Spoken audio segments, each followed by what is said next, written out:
Programme Surkhab ਦੇ ਵਿੱਚ ਆਪ ਸਭ ਦਾ ਹਾਰਦਿਕ ਤੇ ਨਿੱਘਾ ਸਵਾਗਤ। ਜੀ ਆਇਆਂ ਨੂੰ ਖੁਸ਼ ਆਮਦੀਦ, ਸਤਿ ਸ਼੍ਰੀ ਅਕਾਲ। ਅੱਜ ਦੇ ਪ੍ਰੋਗਰਾਮ ਦੇ ਵਿੱਚ ਮੇਰੇ ਨਾਲ ਸਟੂਡੀਓ ਦੇ ਵਿੱਚ ਸਾਥ ਦੇ ਰਹੇ ਨੇ ਦਲਦੀਪ ਕੌਰ ਖਹਿਰਾ ਜੀ। ਦਲਦੀਪ, ਸਟੂਡੀਓ 'ਚ ਤੁਹਾਡਾ ਸਵਾਗਤ। Thank you.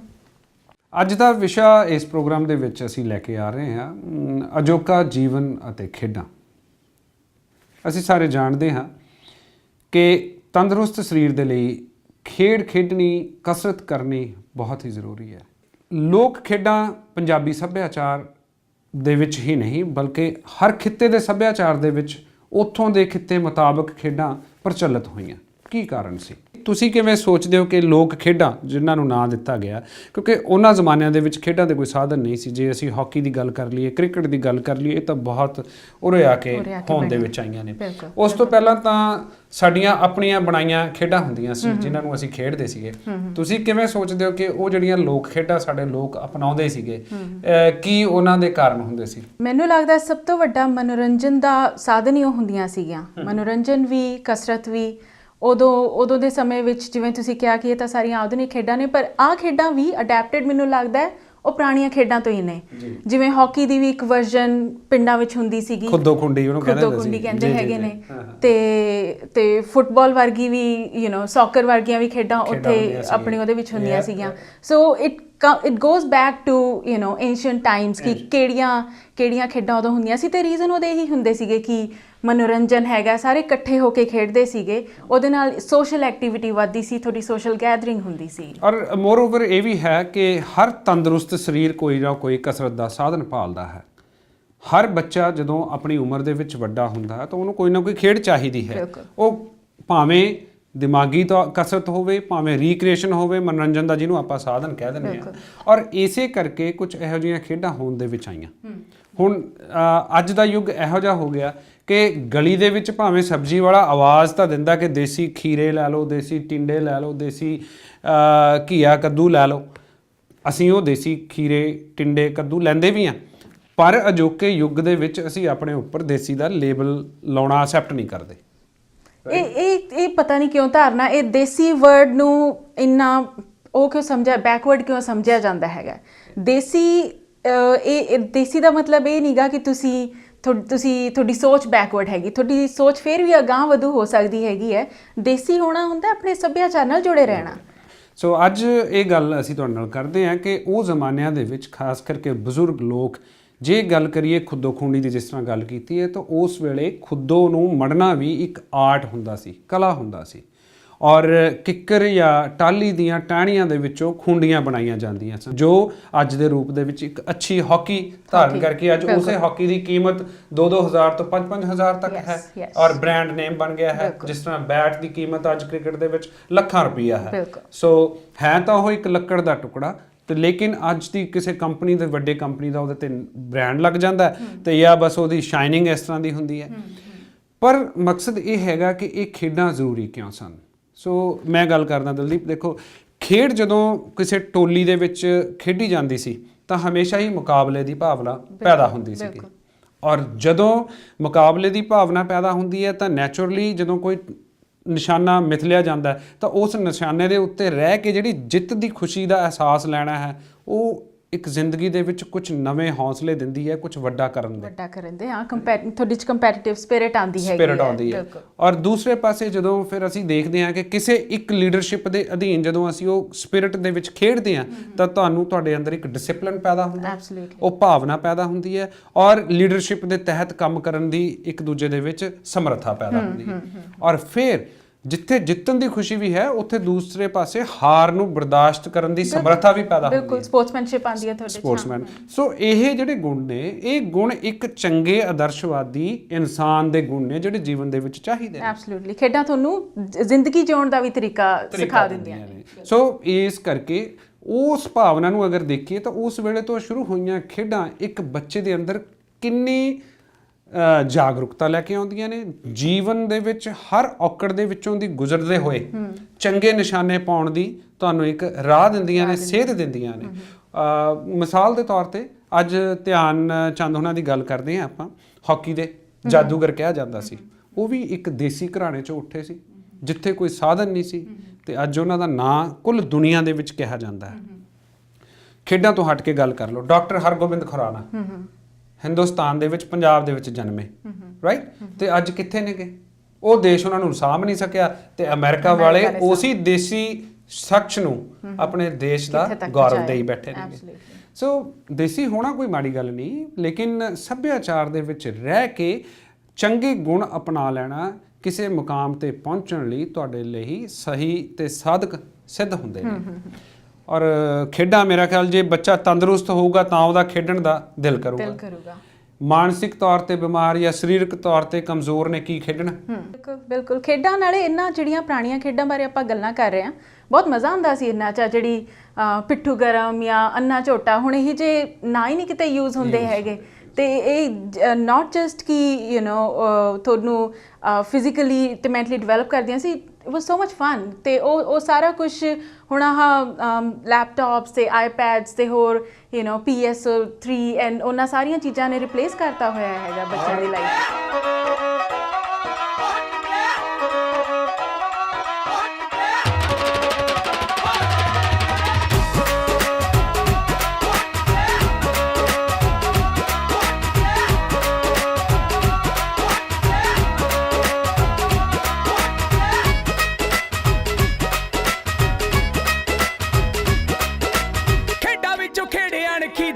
ਦੀ ਹੁੰਦੀ ਜਿੱਥੇ ਭੇੜਿਓ ਬੱਬਰ ਸ਼ੇਰਾਂ ਦੀ,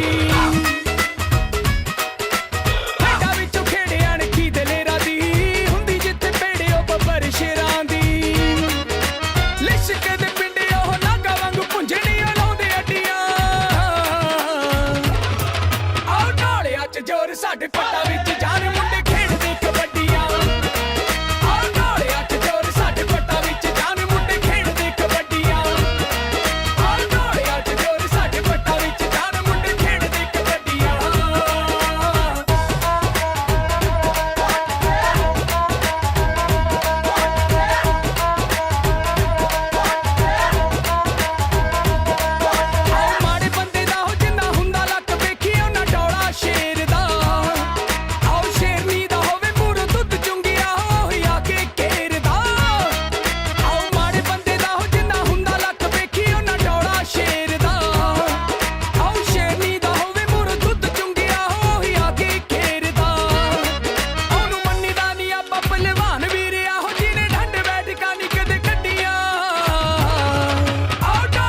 ਜ਼ੋਰ ਸਾਡੇ ਪੱਟਾਂ ਵਿੱਚ ਜਾਨ ਮੁੰਡੇ ਖੇਡਦੇ ਕਬੱਡੀਆਂ।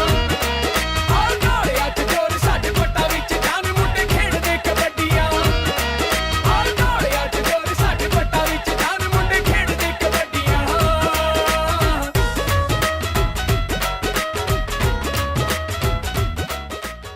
ਇੱਕ ਦੁਬਿਧਾ ਹੋਰ ਹੈ, ਜਿੱਥੇ ਸੱਭਿਆਚਾਰ ਦੇ ਵਿੱਚ ਰਹਿੰਦੇ ਜਿਹੜੇ ਸਾਡੇ ਰਿਸ਼ਤੇ ਸੀਗੇ, ਜਿਨ੍ਹਾਂ ਰਿਸ਼ਤਿਆਂ ਦੇ ਵਿੱਚ ਮਿਠਾਸ ਸੀਗੀ, ਉਹ ਅੱਜ ਬੜੀ ਹਉ ਭਰੀ ਹੋ ਗਈ ਆ। ਜਿਸ ਤਰ੍ਹਾਂ ਜੇ ਗੱਲ ਕਰ ਰਹੀਏ ਸਾਡੇ ਉਹਨਾਂ ਰਿਸ਼ਤਿਆਂ ਦੇ ਵਿੱਚ ਚਾਚੀ, ਚਾਚਾ ਜੀ, ਤਾਇਆ, ਤਾਏ ਜੀ, ਮਾਸੀ ਜੀ, ਮਾਸਟਰ ਜੀ, ਭੂਆ ਜੀ, ਫੁੱਫੜ ਜੀ ਦੇ ਜਿਹੜੇ ਬੱਚੇ ਨੇ, ਜਿਹੜੇ ਪੁੱਤਰ, ਉਹ ਬਲਕਿ ਉਹ ਪੁੱਤਰ ਨਹੀਂ ਰਹਿ ਗਏ, ਅੱਜ ਉਹ ਆਂਟੀ ਅੰਕਲ ਦੇ ਬੱਚੇ ਬਣ ਕੇ ਰਹਿ ਗਏ ਨੇ।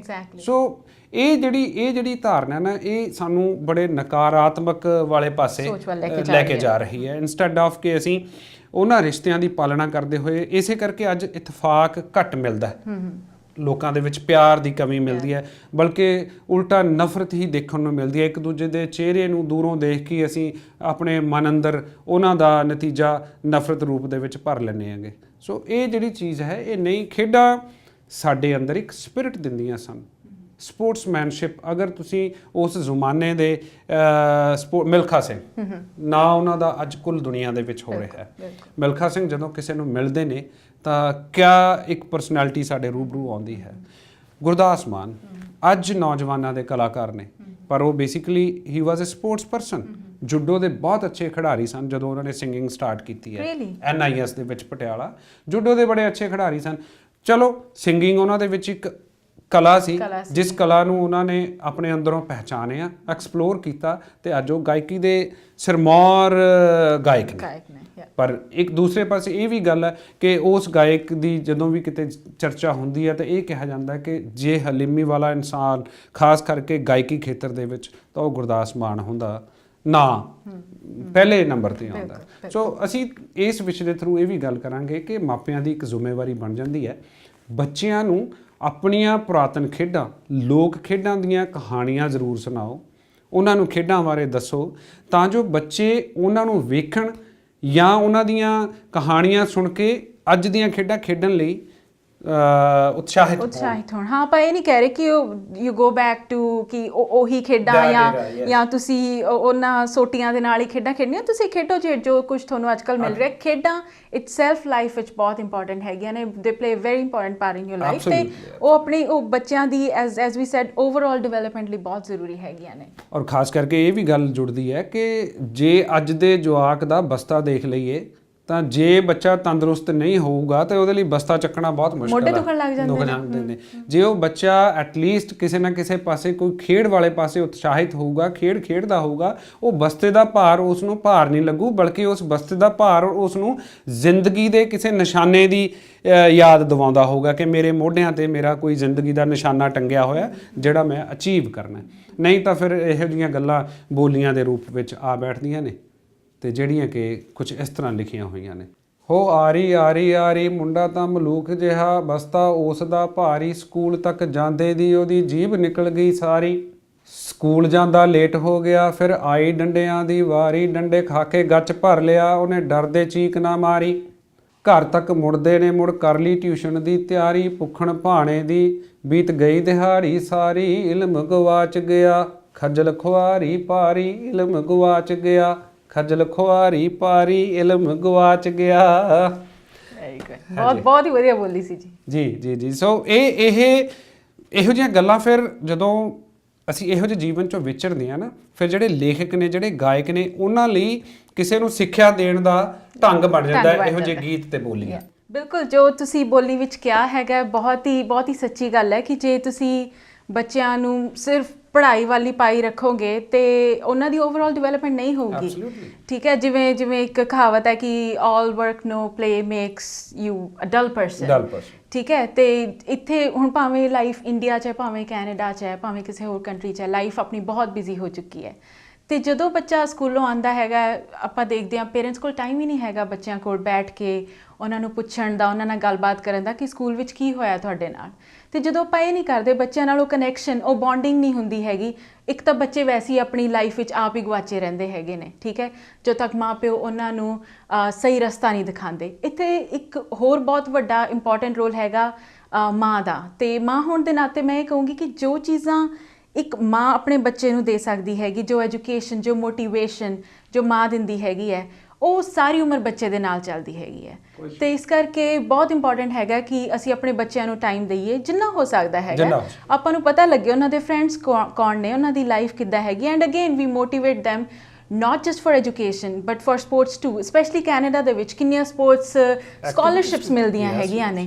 ਤੇ ਇਸ ਕਰਕੇ ਇਹ ਬਹੁਤ ਇੰਪੋਰਟੈਂਟ ਹੈ ਕਿ ਜੇ ਤੁਸੀਂ ਚਾਹੁੰਦੇ ਹੋ ਕਿ ਤੁਹਾਡਾ ਬੱਚਾ ਹਰ ਫੀਲਡ ਵਿੱਚ ਅੱਗੇ ਜਾਵੇ, ਜਿਵੇਂ ਕਿ ਆਪਾਂ ਗੱਲ ਕੀਤੀ ਕਿ ਸਪੋਰਟਸ ਨਾਲ ਤੁਹਾਡੇ ਸਪੋਰਟਸਮੈਨ ਸਪਿਰਿਟ ਆਉਂਦੀ ਹੈਗੀ ਹੈ, ਲੀਡਰਸ਼ਿਪ ਕੁਆਲਿਟੀਜ਼ ਆਉਂਦੀਆਂ ਨੇ, ਤੇ ਓਵਰਆਲ ਇੱਕ ਪਰਸਨੈਲਿਟੀ ਡਿਵੈਲਪਮੈਂਟ ਲਈ ਇਹ ਚੀਜ਼ਾਂ ਬਹੁਤ ਇੰਪੋਰਟੈਂਟ। ਮੈਂ ਤਾਂ ਇਹ ਗੱਲ ਕਹੂੰਗਾ ਦਿਲਦੀਪ, ਦੇਖੋ ਜਿੱਥੇ ਪੜ੍ਹਾਈ ਦੇ ਲਈ ਤੁਹਾਨੂੰ ਇੱਕ ਤੰਦਰੁਸਤ ਦਿਮਾਗ ਦੀ ਜ਼ਰੂਰਤ ਹੈ, ਔਰ ਰੀਕ੍ਰੀਏਟਡ ਦਿਮਾਗ ਜਿਹੜਾ ਹੈਗਾ ਹਮੇਸ਼ਾ ਹੀ ਕ੍ਰੀਏਟਿਵ ਆਈਡੀਆਜ਼ ਕ੍ਰੀਏਟ ਕਰਦਾ। ਜੇ ਉਸ ਦਿਮਾਗ ਨੂੰ ਤੁਸੀਂ ਖੇਡਾਂ ਵਾਲੇ ਪਾਸੇ ਲਾਓਗੇ ਤਾਂ ਨੈਚੁਰਲੀ ਉਹ ਵੀ ਰੀਫਰੈਸ਼ ਹੋਵੇਗਾ। ਔਰ ਰੀਫਰੈਸ਼ ਜਿਹੜੀ ਚੀਜ਼ ਹੁੰਦੀ ਹੈ ਤਾਂ ਉਹ ਤਰੋ ਤਾਜ਼ਾ ਤੁਹਾਡੀ ਬਾਡੀ ਨੂੰ ਵੀ ਕਰਦੀ ਹੈ।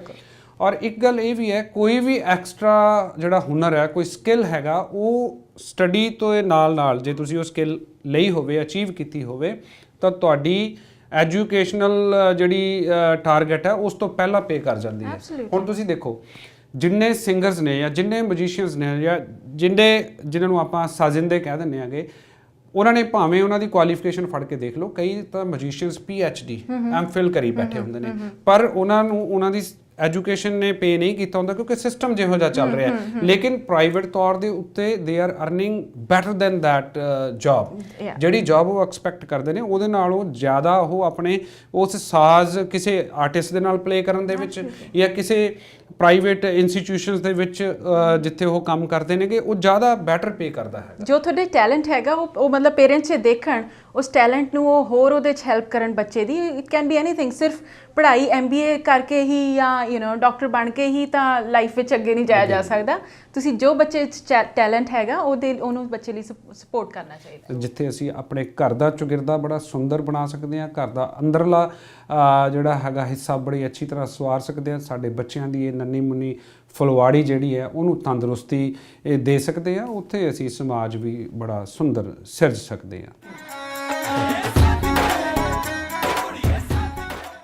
I got the keys. I found the furniture store. ਜਿਹੜੇ ਕਰਦੇ ਨੇ ਘਰ ਨੂੰ ਪਿਆਰ I love it. We'll meet you at the new place. Purba furniture ਆ ਕੇ ਵੇਖੋ ਸਾਡੀ ਕੁਆਲਿਟੀ ਐਂਡ ਸਟਾਈਲ, ਇਹੀ ਹੈ ਜਗ੍ਹਾ। ਬ੍ਰਾਂਡ ਨੇਮ ਤੇ ਸੇਵਾਵਾਂ ਲਈ ਅੱਜ ਹੀ ਫੋਨ ਕਰੋ 416 674 1833। ਤੁਹਾਡੇ ਪਿਆਰ ਸਦਕੇ ਹੀ ਅਸੀਂ ਕਾਮਯਾਬ ਹਾਂ। ਇਸ ਵਿੱਚ ਕੋਈ ਵੀ ਸ਼ੱਕ ਨਹੀਂ। ਪੁਰਬਾ ਫਰਨੀਚਰ।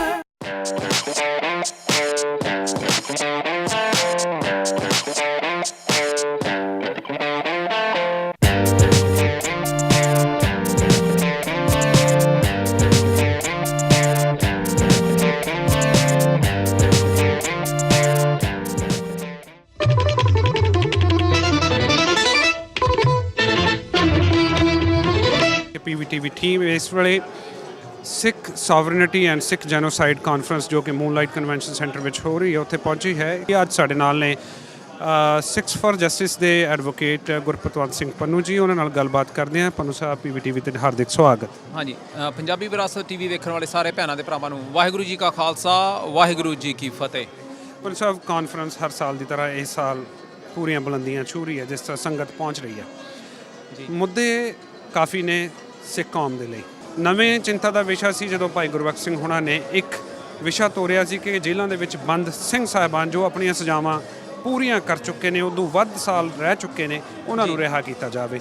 ਪਰ ਉਹਨਾਂ ਦੇ ਉੱਤੇ ਜੋ ਤਸ਼ੱਦਦ ਢਾਇਆ ਗਿਆ ਪੁਲਿਸ ਵੱਲੋਂ ਜਾਂ ਬਾਦਲ ਪਰਿਵਾਰ ਵੱਲੋਂ, ਕੀ ਕਹਿਣਾ ਚਾਹੋ? ਦੇਖੋ, ਜਿਹੜਾ ਭਾਈ ਗੁਰਬਖਸ਼ ਸਿੰਘ ਨੇ ਇੱਕ ਅਹਿਦ ਲਿਆ ਔਰ ਇਨਸਾਫ ਦੀ ਆਵਾਜ਼ ਲਈ ਉਹ ਇੱਕ ਸ਼ਾਂਤਮਈ ਢੰਗ ਨਾਲ ਉਹਨਾਂ ਦਾ ਤਰੀਕਾ ਕਰਨ ਦਾ, ਇੱਕ ਤਾਂ ਸਿੱਖ ਸੰਗਤ ਨੇ ਉਹਨਾਂ ਦਾ ਸਹਿਯੋਗ ਦਿੱਤਾ ਔਰ ਇਹ ਗੱਲ ਜਿਹੜੀ ਬਾਦਲ ਸਰਕਾਰ, ਇਹਨੂੰ ਆਪਾਂ ਸ਼੍ਰੋਮਣੀ ਅਕਾਲੀ ਦਲ ਨੂੰ ਤੇ ਬਾਦਲ ਨੂੰ ਅਲੱਗ-ਅਲੱਗ ਕਰਨਾ ਪੈਣਾ। ਜਿਹੜੀਆਂ ਬਾਦਲ ਸਰਕਾਰ ਦੀਆਂ ਨੀਤੀਆਂ ਕਿ ਉਸ ਇੰਡੀਆ ਦੀ ਸਰਕਾਰ ਦੇ ਹੇਠਾਂ ਚੱਲਣਾ ਤੇ ਸਿੱਖਾਂ ਦੀ ਜਿਹੜੀ ਇੱਕ ਫਰੀडम ਆਫ ਸਪੀਚ ਹੈ, ਆਵਾਜ਼ ਜਿਹੜੀ ਉਹਨਾਂ ਨੇ ਕੌਮ ਦੇ ਹੱਕ 'ਚ ਬੋਲਣੀ, ਉਹਨੂੰ ਬੰਦ ਕਰਨਾ, ਉਸੇ ਨੀਤੀ ਦੇ ਤਹਿਤ ਉਹਨਾਂ ਨੇ ਭਾਈ ਗੁਰਬਖਸ਼ ਸਿੰਘ ਦੇ ਉੱਤੇ ਪੁਲਿਸ ਨੇ ਔਰ ਬਾਦਲ ਸਰਕਾਰ ਨੇ ਜਿਹੜਾ ਕਹਿਰ ਢਾਇਆ, ਉਹਦੇ ਲਈ ਮੈਂ ਸਿੱਖ ਸੰਗਤ, ਚਾਹੇ ਉਹ ਕੈਨੇਡਾ 'ਚ ਬੈਠੀ ਹੈ, ਚਾਹੇ USA 'ਚ ਹੈ ਜਾਂ ਯੂਰਪ ਦੇ ਵਿੱਚ ਆ, ਉਹਨਾਂ ਨੂੰ ਅਸੀਂ ਗੁਜ਼ਾਰਿਸ਼ ਕਰਨੀ ਹੈ ਕਿ ਚਾਹੇ ਬਾਦਲ ਜਾਂ ਉਹਦੀ ਸਰਕਾਰ ਦੇ ਨੁਮਾਇੰਦੇ ਜਦੋਂ ਬਾਹਰ ਆਉਂਦੇ ਆ, ਉਹਨਾਂ ਨੂੰ ਆਪਾਂ ਹਰ ਜਗ੍ਹਾ ਦੇ ਉੱਤੇ ਇਹ ਸਵਾਲ ਪੁੱਛਣੇ ਆ ਕਿ ਜੇ ਬਾਦਲ ਜਾਂ ਸ਼੍ਰੋਮਣੀ ਅਕਾਲੀ ਦਲ ਪੰਥਕ ਹੈ ਤੇ ਫਿਰ ਸਿੱਖ ਕੌਮ ਦੇ ਉੱਤੇ ਅੱਜ ਵੀ ਕਹਿਰ ਜਿਹੜਾ ਕਿਉਂ ਢਾਇਆ ਜਾ ਰਿਹਾ। ਸੋ ਆਪਾਂ ਨੂੰ ਜਦੋਂ ਨੁਮਾਇੰਦਿਆਂ ਨੂੰ ਆਪਾਂ ਉਹਨਾਂ ਨੂੰ ਏਅਰਪੋਰਟਾਂ ਤੇ ਜਾ ਕੇ ਰਿਸੀਵ ਕਰਦੇ ਹਾਂ, ਇਹ ਸਿੱਖ ਕੌਮ ਨੂੰ ਤੇ ਉਹਨਾਂ ਦੇ ਨੁਮਾਇੰਦਿਆਂ ਨੂੰ ਸਿੱਖ ਕੌਮ ਦੇ ਅੱਜ ਸੋਚਣ ਤੇ ਮਜਬੂਰ ਹੈ ਕਿ ਬਾਦਲ ਔਰ ਇੰਡੀਆ ਦੀ ਸਰਕਾਰ ਦਾ ਸਿਸਟਮ ਇਹੀ ਹੈ ਕਿ ਜਿਨ੍ਹਾਂ ਨੇ ਸਿੱਖਾਂ ਦੀ ਨਸਲਕੁਸ਼ੀ ਕੀਤੀ ਸੀ, ਇੱਕ ਹਿੱਸਾ ਉਹਨਾਂ ਦੇ ਨਾਮ ਤੇ ਵੋਟਾਂ ਲਵੇ, ਇੱਕ ਹਿੱਸਾ ਉਹਨਾਂ ਦੇ ਨਾਮ ਤੇ ਰਾਜ ਕਰੇ ਤੇ ਨਾਲੇ ਇੱਕ ਹਿੱਸਾ ਸਰਕਾਰ ਬਣ ਕੇ ਉਹਨਾਂ ਤੇ ਕਹਿਰ ਕਮਾਏ। ਅੱਜ ਸਿੱਖਸ ਫॉर ਜਸਟਿਸ ਜਿਸ ਵਿਸ਼ੇ ਦੇ ਉੱਤੇ ਗੱਲ ਕਰਨ ਜਾ ਰਹੀ ਹੈ, ਕੁਝ ਲੋਕਾਂ ਦੇ ਨਾਲ, ਸਾਡੇ ਦਰਸ਼ਕਾਂ ਦੇ ਨਾਲ ਚਾਨਣਾ ਪਾਓਗੇ? ਦੇਖੋ, ਅੱਜ ਜਿਹੜੀ ਸਿੱਖ ਨਸਲਕੁਸ਼ੀ ਤੇ ਪ੍ਰਭੂ ਸਤਾ ਜਿਹੜੀ ਕਾਨਫਰੰਸ ਕੀਤੀ ਜਾ ਰਹੀ ਆ, ਉਸ ਦਾ ਮੁੱਖ ਵਿਸ਼ਾ ਇਹੀ ਹੈ ਕਿ ਪਿਛਲੇ 29 ਸਾਲ ਤੋਂ 30,000 ਤੋਂ ਵੱਧ ਸਿੱਖਾਂ ਦੀ ਜਿਹੜੀ ਕਤਲੋਗਾਰਤ ਹੋਈ, ਜਿਸ ਨੂੰ ਸਿੱਖ ਵਿਰੋਧੀ ਦੰਗੇ ਕਹਿ ਕੇ ਲੁਕੋਇਆ ਗਿਆ, ਛਿਪਾਇਆ ਗਿਆ ਔਰ ਇੱਕ ਮੜ ਦਿੱਤਾ ਗਿਆ ਵੀ ਸਿੱਖ ਕੌਮ ਜਿਹੜੀ ਹੈ ਉਹ 1984 ਤੋਂ ਹੁਣ ਤੱਕ ਇੱਕ ਅੱਤਵਾਦ ਦਾ ਦੌਰ ਚਲਾਇਆ ਗਿਆ, ਜਿਸ ਦਾ ਤਾਂ ਨਾਮ ਲਾਇਆ ਗਿਆ। ਹਾਲਾਂਕਿ ਅੱਤਵਾਦ ਇਹਦੇ 'ਚ ਸਰਕਾਰੀ ਅੱਤਵਾਦ ਹੈ, ਜਿਨ੍ਹਾਂ ਨੇ ਸਿੱਖਾਂ ਨੂੰ ਕੋਹ ਕੇ ਮਾਰਿਆ, ਉਹਨਾਂ ਨੂੰ ਸਰਕਾਰੀ ਪੁਲਿਸ ਅਫਸਰ, ਮਿਨਿਸਟਰ ਸੱਜਣ ਕੁਮਾਰ ਵਰਗੇ, ਕਮਲਨਾਥ ਵਰਗੇ ਮੈਂਬਰ ਪਾਰਲੀਮੈਂਟ ਬਣਾਏ ਗਏ। ਅੱਜ ਵਿਸ਼ਾ ਕੌਮ ਦੇ ਸਾਹਮਣੇ ਆਉਂਦਾ ਵੀ ਜਦੋਂ ਉਸ ਸਮੇਂ ਦੀ ਸਰਕਾਰ ਔਰ ਕੰਟੀਨਿਊਸ ਜਿਹੜੀਆਂ ਉੱਥੋਂ ਦੀਆਂ ਗੌਰਮੈਂਟਸ ਹੈ, ਉਹ ਸਿੱਖਾਂ ਨੂੰ ਕਤਲ ਕਰਨ ਵਾਲਿਆਂ ਨੂੰ ਵਜ਼ੀਰੀਆਂ ਦਿੰਦੀਆਂ ਔਰ ਇਨਸਾਫ ਜਿਹੜਾ ਹੈ 30 ਸਾਲ ਦੂਰ ਹੋ ਚੁੱਕਾ ਹੈ। ਕੀ ਸਿੱਖ ਕੌਮ ਦੇ ਕੋਲ ਹੱਕ ਹੈ ਕਾਨੂੰਨੀ ਤੌਰ ਤੇ ਆਪਣੀ ਖੁਦ ਮੁਖਤਿਆਰੀ ਦਾ? ਜੇ ਹੱਕ ਹੈ ਤੇ ਉਹਦੇ ਕਿਹੜੇ-ਕਿਹੜੇ ਸਟੈਪਸ ਹੈ।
Proud to be serving since 1992. Stevens Furniture. Medium to high-end bedroom, sofa sets, mattresses, rugs, and accessories. वाजिब कीमतां, quality furniture, 48-month no interest. Stevens Furniture. Finding perfection with quality and elegance. Brand names Ico, Ashley, Home Elegance, and much more. Stevens Furniture. Yes, Stevens Furniture. Insurance ਅਤੇ investment planning ਸਾਡੇ overall financial plan ਦਾ ਇੱਕ ਅਹਿਮ ਹਿੱਸਾ ਹੈ। Life insurance, disability, critical illness insurance, mortgage insurance, RRSP, RESP ਅਤੇ ਆਪਣੇ complete financial portfolio review ਵਾਸਤੇ ਤੁਸੀਂ ਇਕਬਾਲ ਬਰਾੜ ਨੂੰ ਅੱਜ ਹੀ ਫੋਨ ਕਰ ਸਕਦੇ ਹੋ 416 803 3863 416 803 3863। ਪ੍ਰੋਗਰਾਮ ਸਰਖਾਬ ਦੇ ਵਿੱਚ ਆਪ ਸਭ ਦਾ ਹਾਰਦਿਕ ਤੇ ਨਿੱਘਾ ਸਵਾਗਤ। ਜੀ ਆਇਆਂ ਨੂੰ। ਪਿਛਲੇ ਪ੍ਰੋਗਰਾਮ ਦੇ ਵਿੱਚ ਇਕਬਾਲ ਬਰਾੜ ਜੀ ਜੋ ਚਾਰਟਰਡ ਫਾਈਨੈਂਸ਼ੀਅਲ ਕੰਸਲਟੈਂਟ ਨੇ, ਉਹਨਾਂ ਨੇ ਸਾਲ ਦੇ ਐਂਡ ਦੇ ਵਿੱਚ ਹੋਣ ਵਾਲੀਆਂ ਫਾਈਨੈਂਸ਼ੀਅਲ ਐਕਟੀਵਿਟੀਜ਼ ਦੇ ਬਾਰੇ ਤੁਹਾਡੇ ਨਾਲ ਰਾਬਤਾ ਕੀਤਾ ਸੀ ਔਰ ਤੁਹਾਨੂੰ ਜਾਣਕਾਰੀ ਵੀ ਦਿੱਤੀ ਸੀ। ਅੱਜ ਅਸੀਂ ਕੈਨੇਡਾ ਦੇ ਵਿੱਚ, ਜਿਵੇਂ ਅਸੀਂ ਸਾਰੇ ਜਾਣਦੇ ਹਾਂ ਕਿ ਜਿੱਥੇ ਸਾਨੂੰ ਸਿਹਤ ਪੱਖ ਤੋਂ, ਆਪਣੇ ਕਾਰ ਇੰਸ਼ੋਰੈਂਸ ਦੇ ਪੱਖ ਤੋਂ, ਡਿਸੇਬਿਲਿਟੀ, ਕ੍ਰਿਟੀਕਲ ਇੰਸ਼ੋਰੈਂਸ ਦੇ ਤੌਰ 'ਤੇ ਅਸੀਂ ਇੰਸ਼ੋਰੈਂਸਿਸ ਲੈਂਦੇ ਹਾਂ, ਉੱਥੇ ਕੁਝ ਇਹੋ ਜਿਹੇ ਪਲਾਨਸ ਵੀ ਨੇ ਜਿਨ੍ਹਾਂ ਬੱਚਿਆਂ ਦੇ ਲਈ ਅਸੀਂ ਇਸ ਦੇਸ਼ ਦੇ ਵਿੱਚ ਉਹਨਾਂ ਦੇ ਸੁਪਨੇ ਸਿਰਜਣ ਦੇ ਲਈ ਉਰੇ ਪਹੁੰਚੇ ਹੋਏ ਹਾਂ ਕਿ ਬੱਚੇ ਸਾਡਾ ਭਵਿੱਖ ਨੇ ਔਰ ਅਸੀਂ ਉਹਨਾਂ 'ਤੇ ਆਉਣ ਵਾਲੇ ਸਮੇਂ ਦੇ ਉੱਤੇ ਡਿਪੈਂਡ ਹੋਣਾ ਹੈ। ਸੋ ਇਹੀ ਸੋਚ ਸਾਡੇ ਮਨਾਂ ਦੇ ਵਿੱਚ ਚੱਲਦੀ ਰਹਿੰਦੀ ਹੈ ਕਿ ਕਦੋਂ ਇਹ ਬੱਚੇ ਅੱਛੀ ਐਜੂਕੇਸ਼ਨ ਲੈ ਕੇ ਕਿਸੇ ਅੱਛੇ ਅਹੁਦੇ 'ਤੇ ਜਾਂ ਕਿਸੇ ਅੱਛੇ ਬਿਜ਼ਨਸ ਦੇ ਵਿੱਚ ਐਸਟੈਬਲਿਸ਼ ਹੋਣਗੇ ਤਾਂ ਜੋ ਸਾਡੀ ਕੀਤੀ ਮਿਹਨਤ ਸਾਡੇ ਰਾਸ ਆਵੇਗੀ। ਸੋ ਜਦੋਂ ਇਹੋ ਜਿਹੀ ਸੋਚ ਮਨਾਂ ਦੇ ਵਿੱਚ ਹੋਵੇ ਤਾਂ ਜ਼ਾਹਿਰ ਹੈ ਕਿ ਕੋਈ ਸੋਚ ਕੇ ਵਿਚਾਰ ਕਰਕੇ ਕੁਝ ਚੰਗੇ ਪਲਾਨ ਲਏ ਜਾਣ। ਇਸ ਤਰ੍ਹਾਂ ਦਾ ਇੱਕ ਪਲਾਨ ਹੈ ਰਜਿਸਟਰਡ ਐਜੂਕੇਸ਼ਨ ਸੇਵਿੰਗ ਪਲਾਨ। ਕੀ ਹੈ, ਕੀ ਇਹਦਾ ਪ੍ਰੋਫਾਈਲ ਹੈ, ਕਿਸ ਸਿਸਟਮ ਦੇ ਆਧਾਰ 'ਤੇ ਕੰਮ ਕਰਦਾ, ਇਹਦੇ ਲਈ ਅੱਜ ਜਾਣਕਾਰੀ ਲੈਂਦੇ ਹਾਂ। ਇਕਬਾਲ ਬਰਾੜ ਜੀ ਅੱਜ ਸਾਡੇ ਨਾਲ ਸਟੂਡੀਓ 'ਚ ਹਾਜ਼ਰ ਨੇ। ਬਰਾੜ ਸਾਹਿਬ, ਨਿੱਘਾ ਸਵਾਗਤ। ਬੜੀ ਮਿਹਰਬਾਨੀ ਜੀ। ਸਾਰੇ ਹੀ ਦਰਸ਼ਕਾਂ ਨੂੰ ਮੇਰੇ ਵੱਲੋਂ ਪਿਆਰ ਭਰੀ ਸਤਿ ਸ਼੍ਰੀ ਅਕਾਲ, ਨਮਸਕਾਰ ਤੇ ਆਦਾਬ। ਬਰਾੜ ਸਾਹਿਬ, RESP registered education saving plan ਜੀ ਕੀ ਮਾਇਨੇ ਰੱਖਦਾ ਇੱਕ ਆਮ ਆਦਮੀ ਲਈ? ਹਾਂਜੀ ਗੁਰਵਿੰਦਰ ਜੀ, RESP registered education savings plan ਇੱਕ ਗਵਰਨਮੈਂਟ ਮਨਜ਼ੂਰਸ਼ੁਦਾ ਪਲਾਨ ਹੈ ਜਿਹਦੇ ਵਿੱਚ ਤੁਸੀਂ ਆਪਣੇ ਬੱਚਿਆਂ ਦੇ ਲਈ ਐਜੂਕੇਸ਼ਨ ਲਈ ਸੇਵਿੰਗਸ ਕਰ ਸਕਦੇ ਹੋ। ਜੀ ਟੈਕਸ ਸ਼ੈਲਟਰਡ ਸੇਵਿੰਗਸ ਹੁੰਦੀਆਂ ਤੇ ਹੋਰ ਟੈਕਸ ਬੈਨੀਫਿਟ ਉਹਦੇ ਵੀ ਹੁੰਦੇ ਕਿ ਜਿਹੜੀ ਵੀ ਉਹਦੇ 'ਚ ਗਰੋਥ ਹੁੰਦਾ ਹੈ ਉਹ ਬੱਚਿਆਂ ਦੇ ਨਾਂ ਦੇ ਉੱਤੇ is taxable to the children, ਕਿਉਂਕਿ ਬੱਚਿਆਂ ਦੀ ਇਨਕਮ ਹੁੰਦੀ ਨਹੀਂ ਜਾਂ ਬਹੁਤ ਘੱਟ ਹੁੰਦੀ ਹੈ, ਇਸ ਕਰਕੇ ਟੈਕਸ ਬ੍ਰੈਕਟ ਵੀ ਘੱਟ ਹੁੰਦੀ ਤੇ ਤੁਸੀਂ ਟੈਕਸ ਬਹੁਤ ਘੱਟ ਦਿੰਦੇ ਜਾਂ ਨਹੀਂ ਦਿੰਦੇ। ਸੋ ਦੈਟਸ ਗਵਰਨਮੈਂਟ ਦਾ ਜਿਹੜਾ ਇੱਕ ਅਪਰੂਵਡ ਪਲਾਨ ਹੈ ਰਜਿਸਟਰਡ ਐਜੂਕੇਸ਼ਨ ਸੇਵਿੰਗਸ ਪਲਾਨ। ਉਹਦੇ ਤਹਿਤ ਅਸੀਂ ਜਿਹੜੀ ਉਹਦੀ ਲਾਈਫ ਟਾਈਮ ਵਿੱਚ $50,000 ਮੈਕਸਿਮਮ ਤਾਈਂ ਉਹਦੀ ਕੈਪ ਕੀਤੀ ਗਈ ਲਿਮਿਟ, ਉਹਦੇ 'ਚ ਅਸੀਂ ਇਨਵੈਸਟ ਕਰ ਸਕਦੇ। ਅਤੇ ਉਹਦੇ 'ਚ ਕੁਛ ਅਸੂਲ ਉਹਨਾਂ ਨੇ ਬਣਾਏ ਹੋਏ ਨੇ ਜਿਹੜੇ ਕਿ ਵਿਦਿਨ ਏ ਈਅਰ, ਕੈਲੰਡਰ ਈਅਰ, ਯਾਨੀ ਕਿ ਜਨਵਰੀ ਤੋਂ ਲੈ ਕੇ ਦਸੰਬਰ ਤਾਈਂ ਤੁਹਾਡੇ ਕੋਲ $2,500 ਤਾਈਂ ਤੁਸੀਂ ਉਹ 'ਚ ਇਨਵੈਸਟ ਕਰ ਸਕਦੇ ਹੋ, ਜਿਹਦੇ 'ਤੇ ਗਵਰਨਮੈਂਟ ਤੁਹਾਨੂੰ 20% ਦੀ ਗ੍ਰਾਂਟ ਦਿੰਦੀ ਹੈ। ਜੇ ਫਰਜ਼ ਕਰੋ ਤੁਹਾਡੀ ਇਨਕਮ ਲੈਵਲ ਤੁਹਾਡਾ ਘੱਟ ਹੈ, ਤੁਹਾਡੀ ਜਿਹੜੀ ਨੈਟ ਇਨਕਮ ਹੈ ਹਸਬੈਂਡ ਵਾਈਫ ਦੀ ਤੁਹਾਡੀ, ਅਤੇ ਤੁਹਾਨੂੰ ਐਡੀਸ਼ਨਲ ਗ੍ਰਾਂਟਸ ਵੀ ਮਿਲ ਸਕਦੀਆਂ ਹਨ। ਲੇਕਿਨ ਜਿਹੜੀ ਗ੍ਰਾਂਟ ਟੋਟਲ ਹੈਗੀ ਹੈ during the lifetime of RESP is capped at $7,200 total. ਇਸ ਤੋਂ ਇਲਾਵਾ ਮੈਂ ਦੱਸ ਦਿਆਂ ਕਿ ਜਿਨ੍ਹਾਂ ਦੀ ਇਨਕਮ ਘੱਟ ਹੈ, ਨਾਲੇ ਜਿਹਨਾਂ ਫੈਮਲੀਜ਼ ਨੂੰ ਚਾਈਲਡ ਟੈਕਸ ਸਪਲੀਮੈਂਟ ਵੀ ਮਿਲਦਾ ਹੈ, ਯਾਨੀ ਕਿ ਇਨਕਮ ਘੱਟ ਹੈ, ਉਹਨਾਂ ਨੂੰ ਗਵਰਨਮੈਂਟ ਬੌਂਡ ਵੀ ਮਿਲ ਸਕਦਾ ਹੈਗਾ $2,000 ਤਾਈਂ, provided the child is born 1 January 2004 onwards। Right. ਉਹ ਤੋਂ ਬਾਅਦ ਠੀਕ ਹੈ ਜੀ। ਸੋ ਕਹਿਣ ਦਾ ਮਕਸਦ ਇਹ ਹੈ ਕਿ $7200 ਪਲੱਸ $2000 $9200 ਜਿਹੜੇ ਫ੍ਰੀ ਮਨੀ ਹੈ ਉਹ ਅਸੀਂ ਗਵਰਨਮੈਂਟ ਦਾ ਯੂਟਿਲਾਈਜ਼ ਕਰ ਸਕਦੇ ਹਾਂ ਆਪਣੇ ਬੱਚਿਆਂ ਦੀ ਐਜੂਕੇਸ਼ਨ ਵਾਸਤੇ ਜੇ ਅਸੀਂ ਇਹ ਪਲਾਨ ਓਪਨ ਕਰੀਏ। ਡਾਕਟਰ ਸਾਹਿਬ ਸਵਾਲ ਕਈ ਉੱਠਦੇ ਨੇ ਕਿ ਨਵੇਂ ਏਜੰਟਸ ਮਾਰਕੀਟ ਦੇ ਵਿੱਚ ਆਉਂਦੇ ਨੇਗੇ ਜੀ। ਗਿਆਨ ਦਾ ਬਹੁਤ ਘੱਟ ਹੈ ਜੀ। ਕਈ ਥਾਵਾਂ ਦੇ ਏਜੰਟ ਪਾਲਿਸੀਜ਼ ਤਾਂ ਦੇ ਦਿੰਦੇ ਨੇਗੇ ਪਰ ਉਹ ਆਪ ਜਦੋਂ ਉਹਨਾਂ ਨੂੰ ਲੱਗਦਾ ਕਿ ਸਾਡਾ ਜਿਹੜਾ ਸਾਲ ਦਾ ਕੰਟਰੈਕਟ ਨਹੀਂ ਬਣ ਸਕਿਆ ਕਿਸੇ ਕਾਰਨ ਜਾਂ ਉਹ ਆਪ ਇਹ ਕੰਮ ਤੋਂ ਦੂਰ ਹੋ ਜਾਂਦੇ ਨੇ ਜਾਂ ਉਹ ਕਰਨਾ ਛੱਡ ਦਿੰਦੇ ਨੇ ਤਾਂ ਉਸ ਕੇਸ ਦੇ ਵਿੱਚ ਜਿਹੜਾ ਉਹਨਾਂ ਦਾ ਕਲਾਇੰਟ ਹੁੰਦਾ ਸਪੋਜ਼ ਕਰੋ ਮੈਂ ਕਿਸੇ ਥਰਡ ਪਰਸਨ ਤੋਂ ਪਾਲਿਸੀ ਆਪਣੇ ਬੱਚੇ ਲਈ ਲਈ ਉਹ ਬੰਦਾ ਅੱਜ ਉਹ ਕੰਮ ਛੱਡ ਗਿਆ ਤਾਂ ਮੈਂ ਉਹ ਪਾਲਿਸੀ ਕਿਸੇ ਹੋਰ ਜਾਂ ਜਿਵੇਂ ਤੁਸੀਂ ਮੈਨੂੰ ਮਿਲੇ ਹੋ ਮੈਂ ਤੁਹਾਡੇ ਨਾਲ ਕਨਵਰਟ ਕਰਵਾ ਸਕਦਾ ਕਿ ਤੁਸੀਂ ਉਸ ਨੂੰ ਮੇਨਟੇਨ ਕਰੋ ਮੇਰੇ ਵਾਸਤੇ ਭਵਿੱਖ ਦੇ ਵਿੱਚ। ਜੀ ਬਿਲਕੁਲ। ਦੇਖੋ ਜਿਹੜਾ ਏਜੰਟ ਹੈ ਏਜੰਟ ਦਾ ਕੰਮ ਹੁੰਦਾ ਹੈ ਏਜੰਟ ਇਜ਼ ਮਿਡਲ ਮੈਨ ਜੀ। ਤੁਹਾਡੀ ਜਿਹੜਾ ਕੰਟਰੈਕਟ ਹੁੰਦਾ ਹੈ ਉਹ ਇੰਸ਼ੋਰੈਂਸ ਕੰਪਨੀ ਨਾਲ ਜਾਂ ਕੋਈ ਸਕਾਲਰਸ਼ਿਪ ਕੰਪਨੀ ਦੇ ਨਾਲ ਹੋਏਗਾ ਜਾਂ ਕੋਈ ਮਿਊਚੁਅਲ ਫੰਡ ਕੰਪਨੀ ਨਾਲ ਹੋਏਗਾ ਜਿੱਥੇ ਤੁਹਾਡਾ RESP ਜਿੱਥੇ ਤੁਸੀਂ ਖੋਲ੍ਹਿਆ। So if the agent is not in the picture yes of course ਤੁਸੀਂ ਆਪਣਾ ਕੋਈ ਵੀ ਐਡਵਾਈਜ਼ਰ ਹੋਰ ਲੱਭ ਸਕਦੇ ਹੋ। It can be transferred to the other person who is willing to serve you.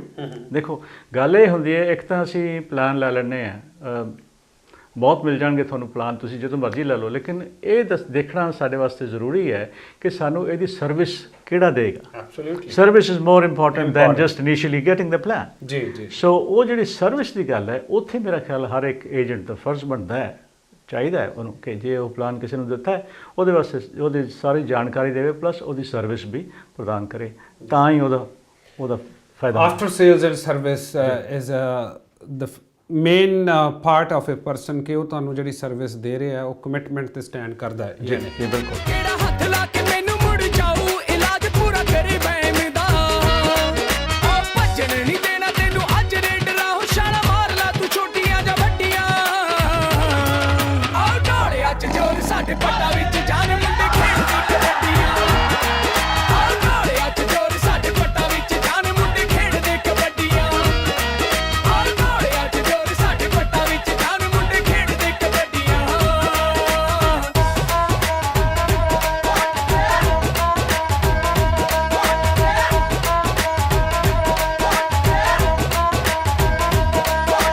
ਹੁੰਦੀ ਏ ਹੈਰਾਨੀ ਵੇਖ ਚੜ੍ਹਦੀ ਜਵਾਨੀ ਜਦੋਂ ਛੱਡੇ ਗੋਗੜਾ ਆ ਫੜਿਆ ਏ ਟੁੱਟ ਲੈਣਾ ਇਹ ਤੂੰ ਛੜਾ ਕਿਵੇਂ ਏਦਾਂ ਚੋਬਰਾ ਆ ਹੁੰਦੀ ਏ ਹੈਰਾਨੀ ਵੇਖ ਚੜ੍ਹਦੀ ਜਵਾਨੀ ਜਦੋਂ ਛੱਡੇ ਗੋਗੜਾ ਆ ਫੜਿਆ ਏ ਟੁੱਟ ਲੈਣਾ ਇਹ ਤੂੰ ਛੜਾ ਕਿਵੇਂ ਏਦਾਂ ਚੋਬਰਾ ਅੰਮ੍ਰਿਤ ਪਿੰਡ ਮੰਗਵਾਣ ਵਾਲੇ ਨੇ ਉਹ ਕੀਤੀ ਮਿਹਨਤ ਤੇ ਉਹ ਫੜਾ ਨਹੀਂ ਉਹ ਛੱਡੀਆਂ ਆ ਢਾਲਿਆ ਚ ਜੋਰ ਸਾਡੇ ਪੱਟਾਂ ਵਿੱਚ